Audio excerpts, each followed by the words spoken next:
نادانوں، عزت اور آبرو پر اگر سوال اٹھے تو اسلام مسجد میں جانے سے منع کر دیتا ہے.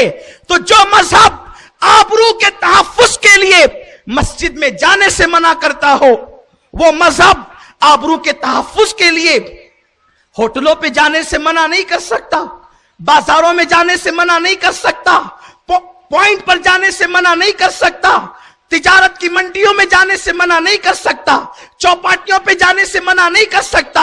ذرا ہوش سے تو کام لو، ذرا عقل سے تو کام لو. جب اللہ کے رسول صلی اللہ علیہ وسلم کے بعد عورتوں میں لباس کا انداز تبدیل ہوا، عورتوں میں رہن سہن کا انداز تبدیل ہوا، تو حضرت سیدنا فاروق اعظم نے فرمایا اب عورتیں مسجد میں نہ آئیں. عورتیں شکایت لے کر اماں عائشہ کی بارگاہ میں گئی. ام المومنین، وہ اماں عائشہ جس کے بستر پہ قرآن نازل ہوتا ہے، جب وہاں پہنچی تو کہا رسول اللہ کے دور میں تو ہم آتے تھے مسجد میں، عمر منع کرتے ہیں. اماں عائشہ نے کہا کہ اگر حضور علیہ السلام ظاہری زندگی میں زمین کے اوپر موجود ہوتے تو جو فیصلہ عمر کر رہے ہیں وہی آقا بھی کرتے. حضور کے دور میں تم لوگ تقوی کے ساتھ رہتی تھی، تمہارے لباس کا انداز بدلا ہوا تھا، اور آج تمہارا انداز بدل چکا ہے. مجھے بتاؤ، جس دور کو میرے رسول نے خیر القرون کہا تھا، آقا کے وصال کے بعد اگر انداز زندگی بدل جائے تو عورتوں کو مسجد میں آنے سے روک دیا جاتا ہے. آج عورتوں کو کس نے اجازت دی؟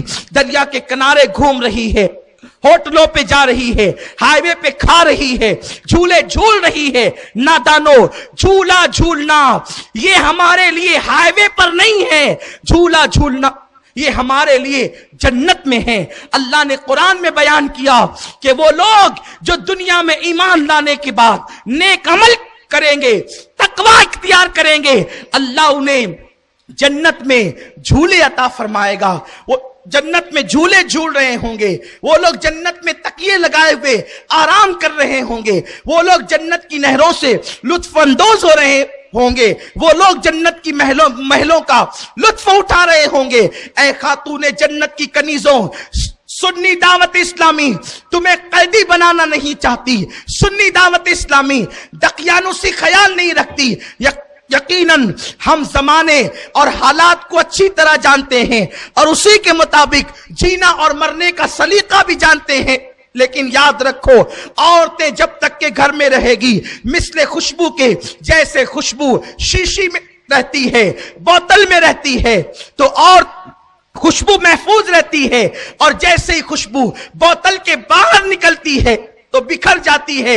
ایسے ہی عورت جب تک گھر میں رہے گی اس کی آبرو محفوظ رہے گی، عورت گھر سے باہر نکلے گی اس کی عزت خطرے میں پڑ جائے گی. بڑی معذرت کے ساتھ میں یہ بات علل اعلان کہنا چاہتا ہوں، آج بچیاں معاذ اللہ پردگی کی وجہ سے، ہائی وے کی وجہ سے، پکنک پوائنٹ کی وجہ سے، چوپاٹی کی وجہ سے، گارڈنوں میں گھومنے کی وجہ سے اپنی آبرو کو کھو رہی ہے، اپنی عزت کا سودا کر رہی ہے. میرے آقا صلی اللہ علیہ وسلم کی کنیزوں، میرے اللہ نے امہات المومنین سے فرمایا وَقَرْنَا بُيُوتِكُنَّا کہ تم اپنے گھروں میں بیٹھی رہو.